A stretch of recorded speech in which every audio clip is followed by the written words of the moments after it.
Assalamualaikum warahmatullahi wabarakatuh. Alhamdulillah, kita bersyukur kepada Allah Subhanahu wa taala yang telah memberikan rahmat dan hidayahnya kepada kita. Salam dan sholawat ditujukan kepada Nabi Muhammad sallallahu alaihi wasallam.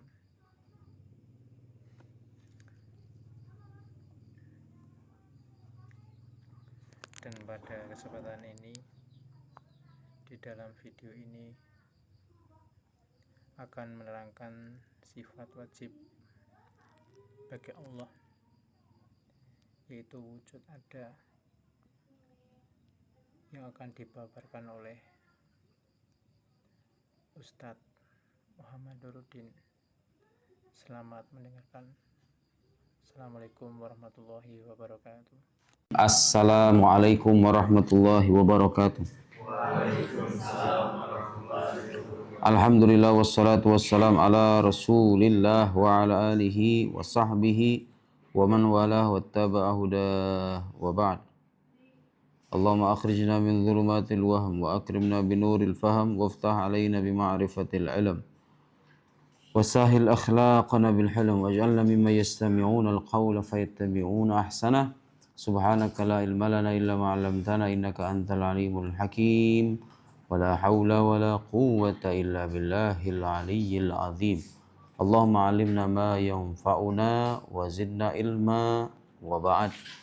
Baik, kita akan lanjutkan pengajian kitab Ummul Barahin, kitab dasar dalam mazhab Ahlus Sunnah wal Jamaah, kitab akidah dasar dalam mazhab Ahlus Sunnah wal Jamaah yang dikarang oleh Imam Sanusi rahimahullahu ta'ala. Sebelumnya kita sudah menguraikan tentang 3 hukum akal. 1, hukum akal itu ada yang namanya apa?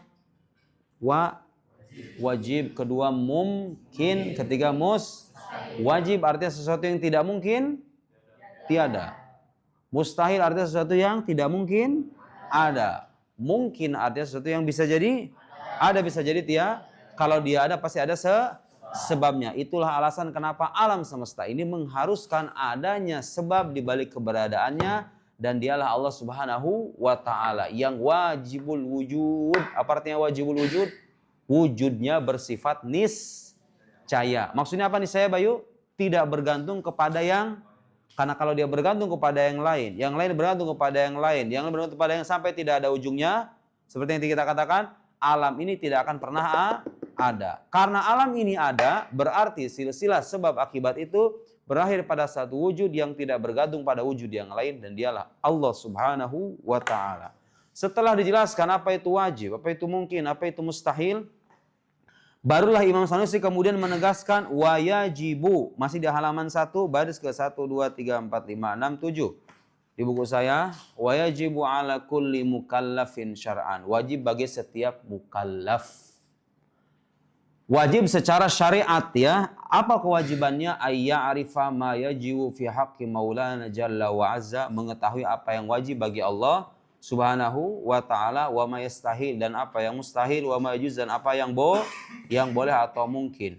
Wa kadzalika yajibu alaihi ay ya'rifa mithla dzalika fi haqqir rusul alaihi wassalatu wassalam. Begitu juga wajib mengetahui yang semacam itu, wajib, mungkin, dan mustahil bagi para rasul alaihi wassalatu wassalam. Walhasil, kewajiban pertama, dengarkan baik-baik, dengarkan baik. Kamu muslim, saya muslim. Banyak orang di luar sana ditakdirkan sebagai muslim gara-gara warisan, benar nggak? Kamu muslim gara-gara orang tua kamu muslim kan? Tapi ketika akil balik, ketika sudah menjadi mukallaf, maka wajib hukumnya mengetahui dan mengenal Allah Subhanahu wa ta'ala. Dari apa sifat wajib bagi dirinya, apa yang wajib bagi Allah, apa yang mustahil bagi Allah, apa yang mungkin. Apa yang wajib bagi para rasul, apa yang mustahil, apa yang mungkin. Wajib itu hukumnya wajib. Fardu ain atau fardu kifayah? Fardu ain. Belajar akidah itu hukumnya fardu ain. Setiap muslim yang balik, yang berakal, yang panca inderanya sehat dan sudah sampai kepadanya dakwah, itu pengertian mukallaf. Saya mengartikan mukallaf, mengartikan kata mukallaf di halaman berapa? Halaman 19 ada? Buka halaman 19. Penjelasannya. Benar nggak halamannya? Ya. Apa itu pengertian mukallaf? Kata Imam Baijuri. Imam Baijuri Ahlus Sunnah wal Jamaah, al-baligh al-aqil alladzi balaghathu da'wah salimul hawas. Orang yang sudah akil balik, yang sudah menerima dakwah atau ajakan untuk beriman dan dia memiliki panca indera yang sehat. Berarti kalau begitu anak kecil wajib beriman apa enggak? Belum. Belum. Kapan wajib beriman? Setelah akil balik, setelah dewasa. Bagaimana kalau orang nggak punya pendengaran, nggak bisa ngedengar, tuli, buta pula, udah gitu bisu, tuli, buta, wajib beriman apa enggak? Perantara dia untuk belajar udah hilang semua, ya enggak? Orang belajar biasanya pakai apa, Nok? Pakai kuping, pakai mata, pakai mulut, ya enggak? Perantara dia belajar udah hilang semuanya. Itu termasuk orang yang dimaafkan, karena perantara belajarnya udah nggak ada. Tidak termasuk mukallaf. Mukallaf itu syaratnya apa? Harus balik, berakal. Berarti kalau misalnya orang gila bagaimana? Orang yang benar-benar gila, yang akalnya udah hilang. Bagus, dia tidak termasuk mukallaf. Yang diwajibkan beriman kepada Allah, yang wajib, yang mungkin dan mustahil, mengetahui semua itu wajib bagi siapa? Mukallaf. Orang balik, berakal, akalnya sehat, panca inderanya sehat, kayak kamu semua nih. Kemudian sudah sampai kepadanya dakwah atau ajakan berarti kalau orang belum dapat ajakan dakwah, wajib beriman apa enggak? Belum. Contohnya seperti apa? Kamu misalnya bayangkan sebuah negeri di pelosok, entah itu di Indonesia, di Australia, di kutub utara, kutub selatan, nggak pernah mengenal Nabi Muhammad, nggak pernah mengenal Islam, nggak pernah mengenal Al-Quran, tidak pernah mendengar agama namanya Islam, Nabi Muhammad, Al-Quran, nggak pernah dengar sama sekali. Wajib beriman apa enggak orang semacam ini? Belum wajib karena belum sampai kepadanya dakwah. Adil nggak Gusti Allah? Wa ma kunna mu'adzibina hatta nab'atsa rasula. Kami tidak akan mengazab suatu kaum, kata Allah, kecuali setelah mengutus rasul. Artinya orang itu diwajibkan beriman setelah sampai kepadanya ajakan untuk Coba lihat nih. Dalam sejarah itu ada namanya ahlul fatrah. Ahlul fatrah itu orang yang hidup di zaman antara dua nabi. Setelah Nabi Isa setelah Nabi Isa, kan ada Nabi Muhammad nih, jaraknya kan lumayan panjang tuh.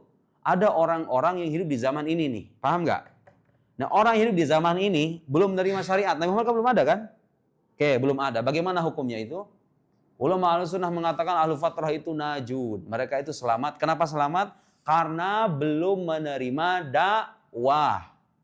Belum menerima dakwah. Saya jelaskan tuh penjelasan Imam Baijuri di sana. Belum menerima dakwah. Orang sekarang yang belum menerima dakwah itu hukumnya seperti ahlul fatrah. Adil kan? Jadi Allah itu tidak akan mengazab suatu kaum kecuali setelah diutus kepadanya Rasul dalam arti dakwah yang benar. Rasulnya sudah tidak ada, tapi kan ajakannya dilanjutkan sama para umatnya, sama para ulama, ya. Paham? Kalau sudah menerima dakwah, balik, berakal, panca indera sehat, maka wajib belajar. Belajar. Meskipun lahir sebagai muslim, ketika dewasa tetap wajib belajar. Lahir sebagai non-muslim, tetap wajib belajar ketika sudah dewasa, mencari agama yang benar. Jadi orang yang belum menerima dakwah tidak termasuk mukallaf. Adil kan Gusti Allah kan? Adil. Orang-orang yang belum menerima dakwah atau sudah menerima dakwah tapi gambarannya nggak benar. Taunya Islam itu kayak ISIS saja, suka ngebunuh orang. Taunya Islam begitu doang. Belum ada dorongan untuk beriman. Yang mengharuskan seseorang itu belajar akidah atau diwajibkan untuk beriman itu kalau sudah sampai kepadanya dakwah dengan gambaran yang tepat. Paham nggak? Dianya bisa berpikir, panca indera yang sehat, berakal, sudah akil baligh, sudah dewasa maksudnya, sampai kepadanya dakwah dengan gambaran yang tepat, maka dia wajib untuk beriman dan mempelajari dasar-dasar akidah Islam. Ada nggak orang zaman sekarang yang belum mengenal dakwah Islam tuh ada nggak? Ada. Kalau mereka mati dihukumi sebagai orang kafir, diabadikan neraka apa enggak? Enggak. Siapa itu yang diabadikan? Siapa yang diabadikan neraka? Orang akil baligh. Panca inderanya sehat, akalnya bisa berpikir, dia bisa mencerna, sampai kepadanya dakwah dengan gambaran yang benar, dia mengingkari. dengan kesombongan dan keangkuhan. Itu baru namanya orang kafir. Jadi kamu harus berbaik sangka juga. Siapa tahu non muslim di luar sana itu sedang dalam proses belajar, sedang proses mencari, paham nggak? Gak ada yang tahu akhir hidup seseorang, ya kan? Bisa jadi sekarang dia kelihatan non muslim, ternyata seminggu sebelum mati Allah kasih hidayah masuk Islam, ya nggak? Tapi kita harus tegas mengatakan agama yang benar itu adalah Islam. Agama yang betul adalah Islam, karena itulah agama yang dibawa oleh para nabi. Tapi keyakinan itu tidak menafikan fakta bahwa di luar sana ada orang-orang yang belum mengenal Islam, belum menyimak Islam. Dan orang-orang semacam ini tidak tergolong sebagai mukallaf. Berarti tugas kita menyampaikan dengan penyampaian yang benar. Dengan penyampaian yang benar. Kalau orang sudah akil balik, panca inderanya sehat, kemudian menerima dakwah, maka dia wajib. Apa kewajiban pertama? Sholat, puasa, semua itu wajib. Kewajiban pertama dia harus belajar mengenal Tuhannya. Awal wajibin 'alal insan ma'rifatul ilahi bistiqan. Kewajiban pertama bagi seorang manusia itu adalah mengenal Allah dengan penuh keyakinan. Gak mungkin orang bisa yakin kalau tidak belajar akidahnya, ya enggak? Kita baru bisa yakin Allah itu ada, dia punya sifat kesempurnaan, keindahan dan keagungan kalau kita mempelajari dasar-dasar akidah Islam. Tuh lihat tuh, halaman 20. Fal madhhabul haq anna ahlal fatrah wa hum man kanu baina azminatir rusul aw fi zamanir rasul alladzi lam yursil ilaihim najun. Ahlul fatrah, sekarang paham istilah ahlul fatrah? Siapa itu ahlul fatrah? Orang yang hidup di antara zaman dua nabi, belum menerima dakwah. Bagaimana hukumnya itu? Katanya selamat. Meskipun ulama beda pendapat. Bagaimana kalau dia nyembah berhala? Dan sebagian ulama mengecualikan penyembah berhala. Tapi Imam Baijuri mengatakan wa in baddalu wa ghayyaru wa abadul asnam, sekalipun menyembah berhala. Kalau benar belum ada dakwah, kalaupun benar belum ada dakwah sama sekali, kalau benar itu mereka itu hidup dalam kegelapan gara-gara belum menerima dakwah, maka mereka tidak termasuk orang yang akan disiksa, diabadikan di neraka. Paham nggak? Itu bentuk keadilan Allah Subhanahu wa taala. Makanya jangan gampang menghukumi orang, ini calon neraka nih. Ini calon neraka nih. Gara-gara begini, kita nggak pernah tahu, ya kan? Bisa jadi dia sedang proses mencari, proses belajar, dan lain-lain. Itu juga alasan kenapa ayahanda Nabi Muhammad SAW, ibundanya selamat dua-duanya. Kenapa? Karena keduanya hidup pada zaman Nabi belum diutus, paham nggak?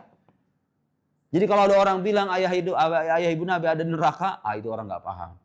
Ayahanda Nabi, ibunya Nabi itu hidup pada zaman Nabi Muhammad. Dia belum diutus, belum ada syariat, paham nggak? Dia berarti termasuk apa? Termasuk ahlul fatrah. Bagaimana hukumnya kata yang bajir ahlul fatrah? Hum najun. Mereka selamat karena benar menerima dakwah. Adil kan? Adil lah. Kayak begini nih. Saya berikan hukuman setelah saya ajarin. Setelah saya kasih makan. Setelah saya berikan panduan cara menjawab soal. Kalau misalnya kamu masih gagal juga, saya berikan sanksi. Tapi adil nggak kalau saya bilang begini? Murid nggak dikasih pelajaran, nggak diajari, nggak pernah dikasih materi. Tiba-tiba dikasih ujian, selesai itu kemudian saya bilang, kalau yang gagal, yang nggak bisa menjawab, saya akan kasih hukuman. Adil nggak? Bagus. Allah sudah ngasih alat. Dikasih akal, dikasih panca indera, dikasih nabi, dikasih ulama. Nabinya sudah tidak ada, tapi ada ulama menjelaskan. Dia bisa mencerna, bisa belajar. Kalau nanti Allah mintai pertanggungjawaban gara-gara kamu nggak beriman, wajar nggak? Wajarlah, sudah dikasih, ya kan modalnya, ya nggak? Sudah dikasih alatnya. Tapi kalau seandainya ini orang belum mengenal dakwah Islam, nggak kenal Nabi Muhammad, nggak pernah kenal Al-Quran, nggak pernah tahu agama namanya Islam, hidup di pedalaman. Tiba-tiba disiksa, adil nggak itu? Allah Maha Adil, paham? Allah tidak menyiksa suatu kaum kecuali setelah diutus kepadanya seorang Rasul atau yang mewakili Rasul. Yang penting dakwahnya tersampaikan dengan benar. Ini penting ya, supaya kita tidak gampang dalam menghukumi orang per orang. Calon neraka, disisa abadi ini. Belum tentu. Bisa jadi dia sedang mencari, bisa jadi sedang belajar. Oke? Kemudian Imam Sanusi menjelaskan, apa kewajiban pertama tadi? Yang wajib bagi mukallaf mengetahui apa yang wajib, mungkin dan mustahil bagi Allah dan para Rasul. Oke, pasti orang setelah itu nanya, yang wajib bagi Allah itu apa aja? Coba itu, pembahasan runut nih. Dijelaskan hukum akal. Hukum akal itu ada wajib, mungkin, dan mustahil. Oke, sekarang kita membahas tentang ketuhanan. Kewajiban pertama itu apa? Wajib mengetahui apa yang wajib, mungkin, dan mustahil. Terus yang wajib bagi Allah apa? Dijelaskan sekarang. Yang wajib bagi Allah apa? Wa yajibu famimma yajibu. Maaf. Famimma yajibu. Halaman 2. Limaulana jalla wa azza ishruna sifatan. Di antara. Dengarkan. Itu ada kata mimma dari kata min. Min itu menunjukkan litab'id. Menunjukkan sebagi. Kalau saya bilang di antara santri Darul Arham ada yang berprestasi. Maksudnya semuanya? Enggak. Ya di antara. Artinya 20 sifat ini bukan pembatasan. Tapi di antara sifat yang wajib bagi Allah itu 20. Pembatasan apa bukan? Lihat tuh, beliau menyebutkan mimma di antara. Ingat, 20 sifat yang disebutkan ini bukan membatasi sifat Allah. Sifat Allah itu tidak terbatas karena zatnya juga tidak terbatas. Wajib bagi Allah prinsipnya begini. Wajib bagi Allah semua sifat kesempurnaan, keagungan, dan keindahan. Wajib semuanya. Tanpa dirinci jumlahnya berapa. Semua sifat yang menunjukkan keindahan, keagungan, dan kesempurnaan wajib bagi Allah Subhanahu. Jadi mazhab Ahlussunnah wal Jamaah tidak pernah membatasi sifat Allah. Wajib bagi Allah semua sifat keagungan, keindahan, kesempurnaan. Sifatul jamal wal jalal wal kamal. Terus kenapa disebutin 20 sifat ini atau 13 sifat ini? Karena kan 7 sifat sisanya itu penguatan aja. Qudrah, iradah, ilmu, hayat, sama, basar, kalam. Dikuatkan. Kalau Allah punya sifat qudrah berarti dia qadiran. Kalau Allah punya sifat iradah berarti dia muridan. Allah punya sifat kehendak, berarti dia maha berkehendak. Allah punya sifat sama, pendengaran, berarti dia maha mendengar, ya kan? Kenapa disebutkan 13 atau 20 sifat ini? Untuk memudahkan. Karena ini adalah sifat-sifat inti yang kalau kita imani, maka kita akan beriman pada sifat Allah yang lain. Jadi ini bukan membatasi. Apa di antara sifat yang wajib itu? Disebutkan al-wujud. Apa artinya wujud? Ada. Allah wajib punya sifat ada. Kenapa Allah harus ada? Udah saya jelasin. Karena alam semesta ini bisa jadi ada, bisa jadi nggak ada. Ketika dia ada harus ada sebab. Alam ini juga ada permulaannya. Segala sesuatu yang bermula, yang ada dari ketiadaan, pasti ada yang mengadakan. Dan dialah Tuhan, Allah Subhanahu wa ta'ala. Wajib bagi Allah sifat ada. Wal qidam, apa artinya qidam? Anti salwa, ana salub. Tidak bermula. Laisa lahu bidayah, tidak bermula. Wal baqa, baqa apa artinya? Kekal. Mukhalafatu halal hawaris, berbeda dengan makhluk. Qiyamuhu ta'ala binafsihi, apa? Berada dengan dirinya sendiri. Nanti akan kita rinci satu persatu. Maksudnya la yaftaqiru ila mahallin wala mukhassisin. Dia enggak butuh sesuatu yang ditempati, juga enggak butuh kepada sebab yang mengkhususkan. Nanti akan saya jelaskan ya. Wal wahdaniyah, apa artinya wahdaniyah? Esa. Ay la thaniya lahu fi dzat, tidak ada duanya dalam zatnya, wala fi sifatihi sifatnya, wala fi af'ali juga perbuatannya. Fadhihi sittus sifatin, inilah 6 sifat. Lihat. Wujud, qidam, baqa, mukhalafah al-waris, qiyamu binafsi, wahdaniyah. Berapa sifat? 6 sifat. Al-ula nafsiyah, yang pertama namanya sifat nafsiyah. Kedua wahyal wujud, yaitu sifat wujud. Wal khamsatu ba'daha salbiyah. 5 sisanya sifat salbiyah. Lihat sini. Sifat wajib itu kita golongkan ke dalam beberapa kategori. Satu namanya sifat nafsiyah. Kedua sifat salbiyah. Lihat. Ini namanya sifat diri. Ini sifat negasi bahasa ininya. Saya akan jelaskan nanti. Kapan ini sifat diri? Satu aja ini. Wujud. Ini qidam, baqa, mukhalafah, terus qiyamuhu, wahda. Nih, supaya paham. Kenapa yang pertama disifat nafsiyah, sifat diri? Karena sifat ini, sifat wujud ini tidak memberikan makna tambahan apapun. Coba sekarang begini, kalau saya bilang nih, Bayu. Sosok Bayu kan? Kalau saya bilang Bayu itu ada. Saya bilang Bayu itu ada. Adanya Bayu itu, ya Bayu itu sendiri kan? Iya nggak? Nggak ada sesuatu yang lebih ya kan? Kalau saya bilang Bayu ada, adanya Bayu itu apa? Ya ini sosoknya dia sendiri, paham nggak? Paham nggak? Nggak memberikan makna Jadi kata ada itu nggak memberikan makna lebih, langsung menunjuk sosok itu sendiri, paham nggak? Paham maksudnya? Saya mengatakan handphone ini ada. Maksudnya adanya handphone itu apa? Ya handphone ini sendiri. Adanya handphone itu adalah handphone itu sendiri. Wujud dari Okta adalah Okta itu sendiri, ya kan? Nggak memberikan makna lebih. Wujud dari Jamilah itu adalah Jamilah itu sendiri. Ini orangnya, paham nggak? Nggak memberikan makna lebih. Itulah alasan kenapa sifat wujud disebut sebagai sifat diri atau sifat nafsiyah, karena dia menunjuk pada zat itu sendiri. Tidak memberikan makna tambahan. Sekarang ada sifat salbiyah. Kenapa dinamai salbiyah? Lihat, kata salab itu artinya menafikan atau penafian. Jadi 5 sifat ini hanya bisa kita pahami maknanya dengan menafikan sesuatu yang tidak layak bagi Allah Subhanahu wa ta'ala. Lihat. Kalau kidam apa yang kita nafikan? Maknanya itu tidak semua. Maknanya tidak semua. Kidam apa artinya? Tidak bermula. Baqa tidak berakhir. Mukhalafah tidak sama dengan makhluk. Qiyam bi nafsihi tidak bergantung kepada yang lain. Wahdaniyah tidak berbilang. Tuh. Jadi makna kelima sifat ini isinya tidak semua. Maksudnya apa? Menafikan hal-hal yang tidak layak bagi Allah Subhanahu wa ta'ala. Yang dinafikan dari sifat kidam apa? Kebermulaan, ya enggak? Dinafikan. Ditiadakan gitu maksudnya. Sifat baqa yang dinafikan apa? Keberakhiran. Mukhalafah apa yang dinafikan? Persamaan. Qiyam bi nafsihi apa yang dinafikan? Kebergantungan. Wahdaniyah apa yang kita nafikan? Keberbilangan. Jadi 5 sifat ini dinamai sifat salbiyah. Ini cuma kategori-kategori aja supaya menggampangkan. Ini ada sifat-sifat yang maknanya itu isinya penafian demi penafian.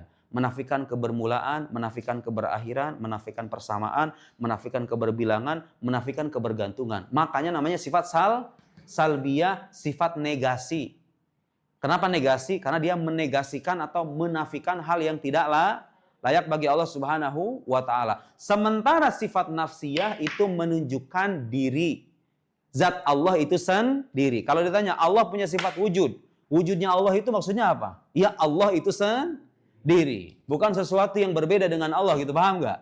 Wujud Allah adalah Allah itu sendiri. Karena itu dinamai sifat nafsiyah. Wallahu a'lam bis-shawab. Wassalamualaikum warahmatullahi wabarakatuh.